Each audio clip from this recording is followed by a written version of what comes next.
A Convergência Socialista, na verdade, ela surge com um grupo de 4 camaradas que estavam exilados, no Chile.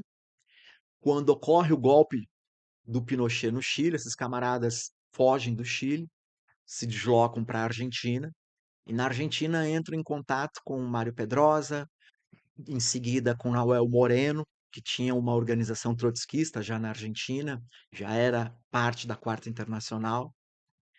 E lá eles criam o Ponto de Partida, elaboram um jornal que era enviado ao Brasil clandestinamente já nos 1974, se não me falha a memória.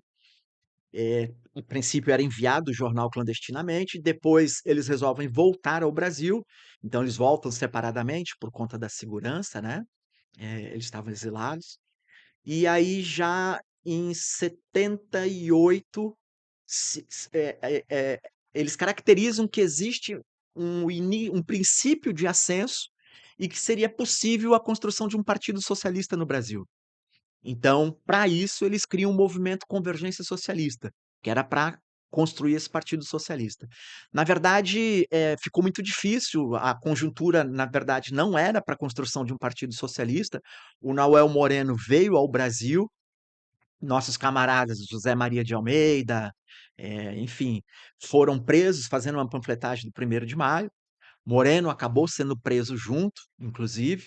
Foi feita uma campanha internacional pela libertação do Moreno, porque se ele fosse deportado para a Argentina, a ditadura fatalmente o mataria. Então, a partir da assinatura de vários deputados, personalidades, escritores do mundo inteiro, se conseguiu a extradição dele para a Colômbia, o que permitiu que ele ficasse vivo. E nesse período, nesse curto período que ele esteve no Brasil, ele disse: olha, vocês erraram na política, em parte. Tem que fazer um ajuste. Há espaço para a construção de um partido de trabalhadores no Brasil, mas não socialista. Um partido de trabalhadores, classista e por aí vai. Então, a partir disso, o companheiro José Maria apresentou no Congresso dos Metalúrgicos do Estado de São Paulo, via o Sindicato de Santo André, que era onde ele trabalhava, né? Nesse congresso, a proposta de criação de um partido de trabalhadores no Brasil, isso é 1979, e foi aprovado por unanimidade. Então, qual que é o peso, digamos assim, na criação do Partido dos Trabalhadores pro Isso, desculpa, não, pode falar. isso é uma história que o PT apagou, Aham. né? Mas está registrado. Tem os registros desse congresso, né? Estadual dos metalúrgicos do estado de São Paulo, que discutiu a campanha salarial unificada, e está nos anais do Congresso. Então, qualquer pessoa vai conseguir pesquisar e verificar. Bom, a partir disso, a Convergência Socialista ela já tem, a princípio, 800, aproximadamente 800 militantes no país. Começou com os 4 em São Paulo e daí se expandiu. E a partir da formação do PT e desse ascenso que a gente estava falando anteriormente, das lutas da classe trabalhadora, começam a se organizar as oposições sindicais, né? A pelegada da CGT é derrubada dos sindicatos. O Lula, que já era dirigente do Sindicato dos Metalúrgicos de Santo André, dá um giro à esquerda, acompanha. A princípio ele era contra, inclusive, a fundação do PT. Depois ele dá um giro à esquerda e acompanha a fundação. E aí o PT explode, né? A classe trabalhadora constrói o PT, é fundado em 1980 e em 84 a fundação da CUT, Uhum. fruto desse ascenso da classe trabalhadora. Quando que deu tudo errado? Quando que deu tudo errado? Deu tudo errado na medida em que há uma redução na luta da classe trabalhadora. O programa revolucionário, a gente sabe, não é um programa para os momentos de calmaria, porque é óbvio, ninguém gosta de fazer greve, ninguém. Eu não sei tua idade, mas imagino que você não tenha vivido uma greve geral. Grande parte da juventude hoje, 20, talvez 30 anos, não conheceu o que é uma greve geral, não viveu uma greve geral. Eu tive essa oportunidade. A gente teve greve geral em 89, a gente teve greve geral em 92, e aí, na medida em que há uma redução das lutas da classe trabalhadora, o PT cresceu, né? Ganhou espaço, inclusive político, no parlamento. 88 foi um ano importante para o PT, de conquista de várias prefeituras, como a de São Paulo com a Luiz Erundina.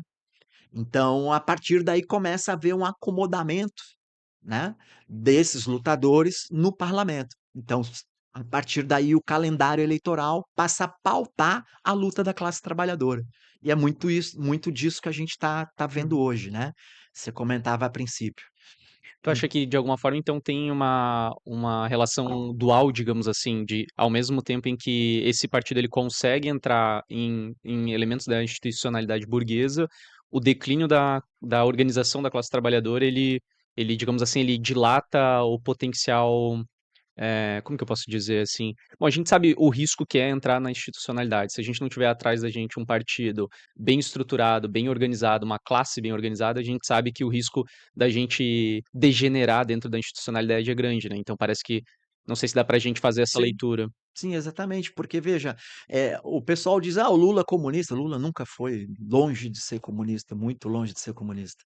Mas havia, dentro do PT, um classismo muito forte.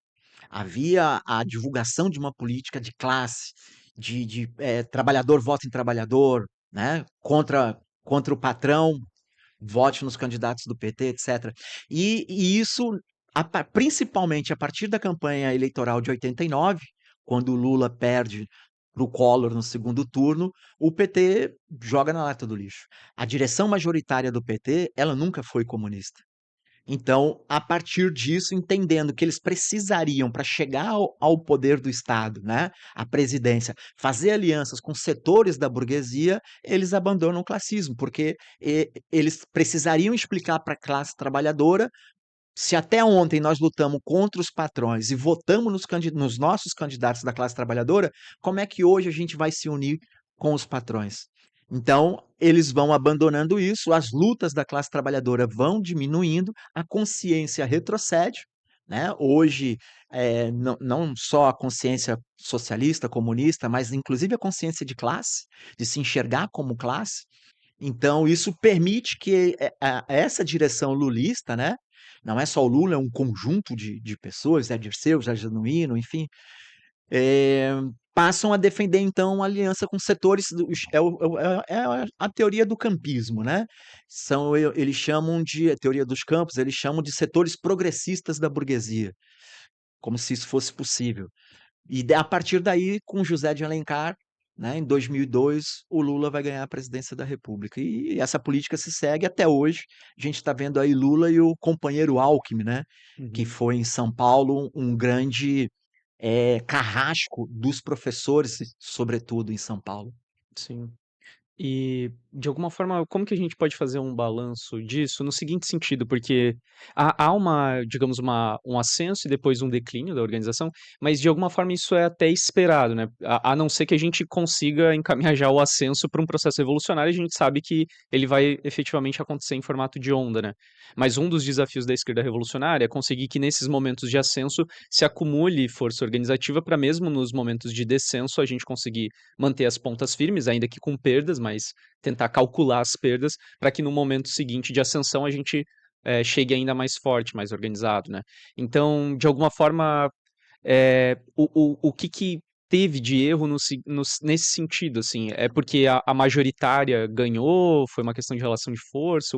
Como que a gente entende isso? Então, Thiago, eu acho que tem algumas coisas importantes, né.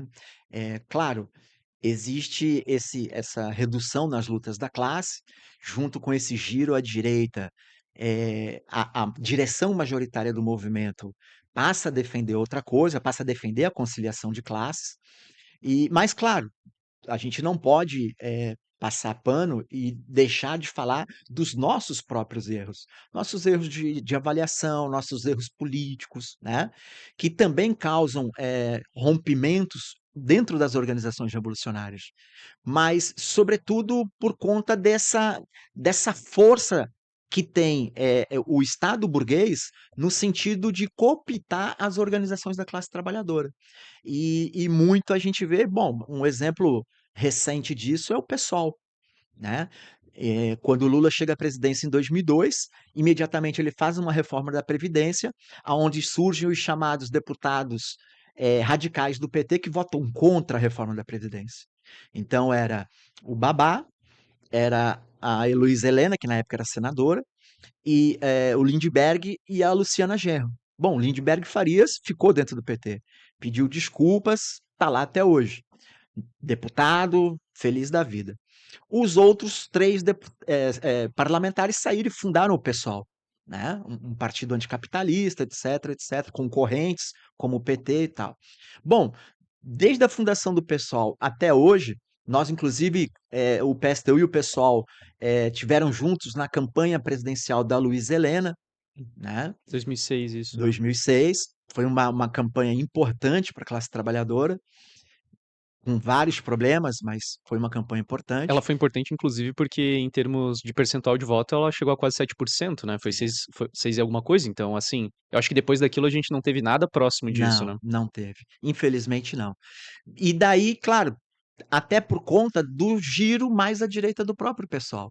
Muitos outros parlamentares que não tinham essa relação política mais à esquerda dos deputados, dos parlamentares que fundaram o PSOL, entraram no PSOL e hoje a gente está vendo aí o último grande ganho do PSOL, que é a última grande figura pública do PSOL, né, que foi o Boulos, que hoje é ministro do governo Lula, né?